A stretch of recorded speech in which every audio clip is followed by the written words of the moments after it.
مہینے بھر کا یہ روزہ سن 2 ہجری میں فرض ہوا، یعنی ہجرت کے 18 مہینے بعد۔ نبی کریم صلی اللہ علیہ وسلم جب ہجرت کر کے مکہ سے مدینہ تشریف لائے تو ہجرت کے 18 مہینے کے بعد سن 2 ہجری کے اندر ماہ رمضان کے روزے فرض کیے گئے، اور نبی کریم صلی اللہ علیہ وسلم نے اپنی زندگی میں 9 رمضان المبارک کے روزے رکھے ہیں۔ آپ کو 9 رمضان ملے اور آپ نے 9 رمضان المبارک کے روزے رکھے۔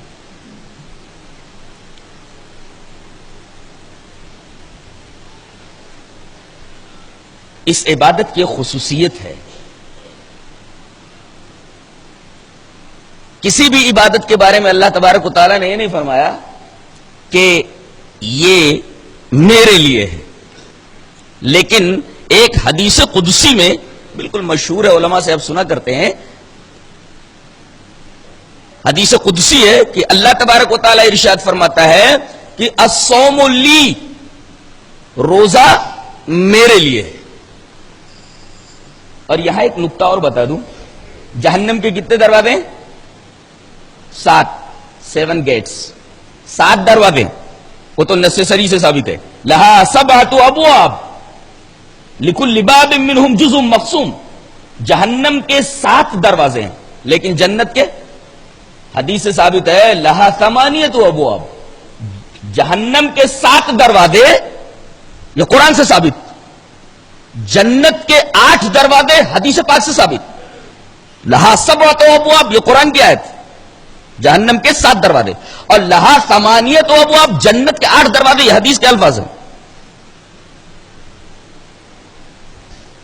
اس کے بھی 7 دروازے ہونے چاہیے تھے، لیکن ایک دروازہ ایکسٹرا جو بڑھا دیا گیا ہے وہ روزہ داروں کے لیے ہے، نہیں تو 7 جیسے جہنم کے دروازے تھے 7 جنت کے بھی تھے۔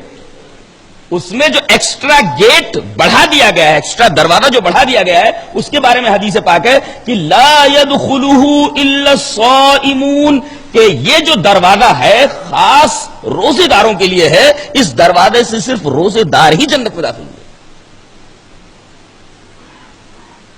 تو روزے داروں کے لیے جنت میں الگ ایک گیٹ کا مقرر کیا جانا اس عبادت کے انتہائی اہم ہونے کی دلیل ہے، اور اس عبادت کے بارے میں اللہ تبارک و تعالیٰ کا حدیث قدسی میں یہ فرمانا کہ یہ عبادت میرے لیے ہے، اللہ تبارک و تعالیٰ نے اس عبادت کو اپنی طرف منسوب فرمایا خصوصی طور پر۔ یہ خصوصیت بھی اس عبادت کے اہم ہونے کی ایک کھلی ہوئی اور واضح دلیل ہے۔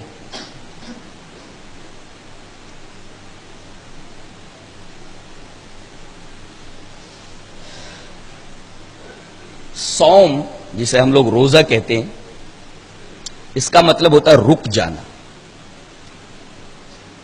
یہاں ٹھہر کر ایک اور بات جان لیں، ہر چیز کا ایک ظاہر ہوتا ہے، ایک باطن ہوتا ہے، جیسے انسان کا ایک ظاہر ہے اس کا ایک باطن ہے، اسی طرح دنیا کی ہر چیز کا ایک ظاہر ہوتا ہے، ایک باطن ہوتا ہے۔ ایسے ہی صوم یعنی رک جانا، اس کا بھی ایک ظاہر ہے اور اس کا ایک باطن ہے۔ اس کا ظاہر کیا ہے؟ ظاہر یہ ہے کہ طلوع آفتاب سے لے کر غروب آفتاب تک کھانے پینے اور جمع سے رک جانا، یہ صوم ظاہری ہے، روزے کا ظاہر ہے۔ طلوع آفتاب سے غروب آفتاب تک کھانے پینے اور جمع سے رک جانا، یہ صوم کا ظاہر ہے، روزے کا ظاہر ہے۔ باطن کیا ہے روزے کا؟ آنکھیں گناہ دیکھنے سے رک جائیں، کان گناہ سننے سے رک جائیں، زبان گناہ چکھنے سے رک جائے،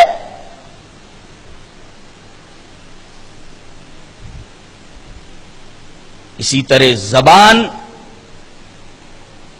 گناہ کی باتیں، چغلی، غیبت، گالیاں، فسق و فجور کی باتیں کرنے سے رک جائے، ہاتھ گناہ کرنے سے رک جائیں، کسی کو تکلیف پہنچانے سے رک جائیں، اور پیر گناہ کی طرف چلنے سے رک جائیں، اگر یہ رکنا پایا گیا روزے کی حالت میں تو یہ روزے کا باطن ہے، وہ روزے کا ظاہر تھا، یہ روزے کا باطن ہے۔ اب آپ ایک سوال کریں گے کہ ایک آدمی طلوع آفتاب سے لے کر غروب آفتاب تک کھانے سے رکا رہا، پینے سے رکا رہا، جمع سے رکا رہا، لیکن گالیاں بکتا رہا، جھوٹ بولتا رہا، گناہ کے کام دیکھتا رہا، تو کیا روزہ ٹوٹ گیا؟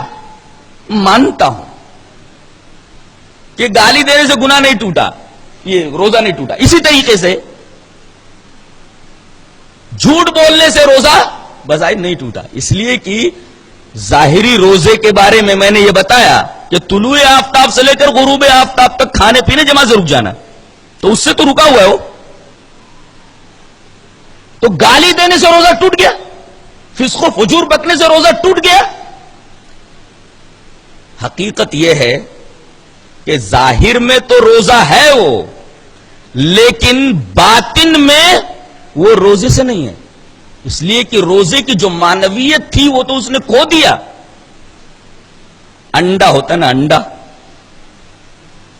زمین پر گر کر ٹوٹ جائے تب بھی خراب ہو جاتا ہے، ٹوٹ گیا وہ، ظاہر میں خراب ہو گیا ہو، اب اسے استعمال نہیں کیا جا سکتا۔